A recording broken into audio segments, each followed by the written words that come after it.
जय माता जी की सा रजवाड़ी वीडियोस चैनल पर आपका स्वागत है। लाइक, शेयर, सब्सक्राइब और कमेंट करना ना भूलिएगा। आज हम बात करेंगे कि क्षत्रिय सम्राट मिहिर भोज प्रतिहार जी को कुछ लोग गुर्जर सम्राट क्यों बताते हैं। राजपूत सम्राट मिहिर भोज प्रतिहार जी का इतिहास अत्यंत गौरवमयी रहा है। इनके इतिहास पर हम पहले भी एक वीडियो बना चुके हैं, जिसका लिंक आपको डिस्क्रिप्शन बॉक्स में मिल जाएगा। हो सकता है आपने कभी इतिहास में सुना या पढ़ा होगा कि राजपूत सम्राट मिहिर भोज प्रतिहार जी के नाम के आगे कुछ लोग गुर्जर सम्राट मिहिर भोज प्रतिहार लगाते हैं, जिसे कुछ लोग जाति सूचक समझकर सम्राट मिहिर भोज जी के इतिहास में असमंजस में पड़ जाते हैं कि सम्राट मिहिर भोज गुर्जर थे या राजपूत।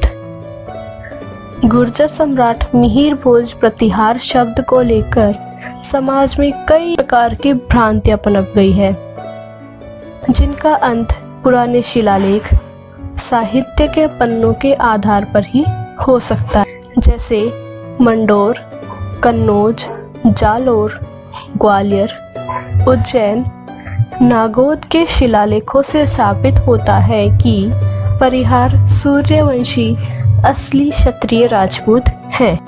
यहाँ गुर्जर शब्द जाति सूचक न होकर देश सूचक शब्द है, जो कि विदेशी अरब लेखकों के द्वारा कन्नौज के प्रतिहार सम्राटों, समकालीन राष्ट्रकूटों, बिहार और बंगाल के पाल शासकों के लिए प्रयोग किया गया था।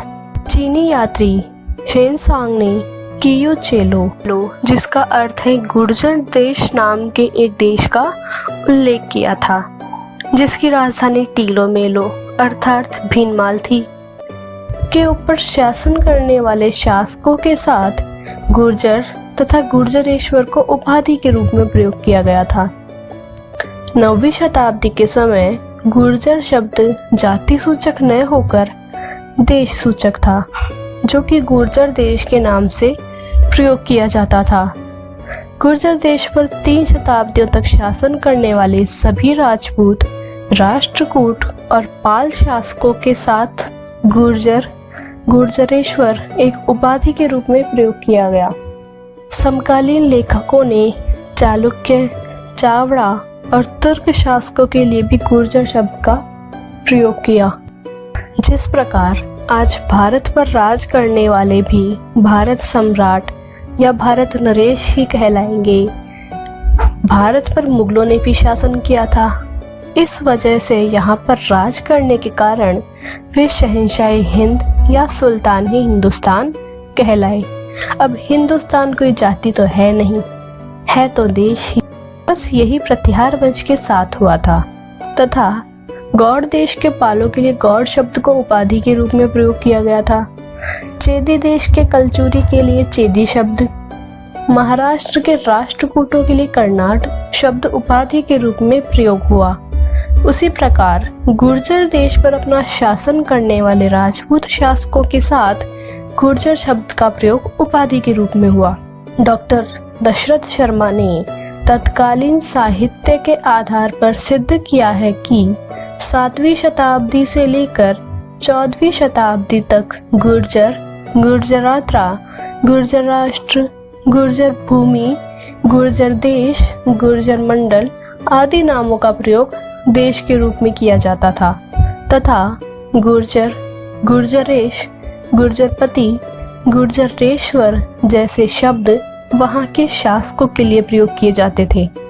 तो बस इसी प्रकार कई राजपूत शासकों के साथ गुर्जर शब्द उपाधि के रूप में प्रयोग किया गया, क्योंकि उन्होंने गुर्जर देश पर शासन किया था। बाद में 1311 ईस्वी के आसपास देवड़ा चौहान राजपूतों ने परमार राजपूतों से आबू क्षेत्र जीत लिया और इसके पश्चात गुर्जर शब्द जातिवाचक हो गया एवं बाद के राजपूत शासकों के साथ ही है प्रयोग में नहीं लाया गया। तो इस प्रकार गुर्जर शब्द से असमंजस में ना पड़े, क्योंकि प्रतिहार राजपूत वंश और प्रतिहार सम्राट भी राजपूत ही थे। रघुकुल वंश के सूरमाओं ने अपने प्राणों का त्याग करके भारत भूमि की स्वतंत्रता को जीवित रखा।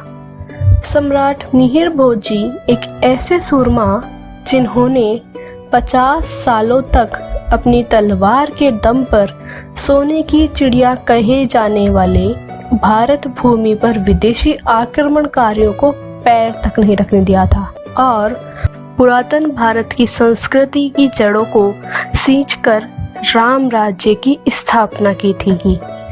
भारत माता के इन वीर सपूत की जयंती पूरे देश में 18 अक्टूबर को मनाई जाती है। पर दुख की बात यह है कि ऐसे सच्चे देशभक्त, बलवान, दूरदर्शी, न्यायवादी, सनातन धर्म के रक्षक चक्रवर्ती सम्राट मिहिर भोज परिहार जी का इतिहास में संपूर्ण वर्णन नहीं मिलता। जय भवानी, जय राजपूताना। कमेंट में लिखें कि आप किस राजपूत सम्राट के बारे में सुनना चाहेंगे और ऐसे ही रोचक तथ्यों के लिए सब्सक्राइब करें रजवाड़ी वीडियोस।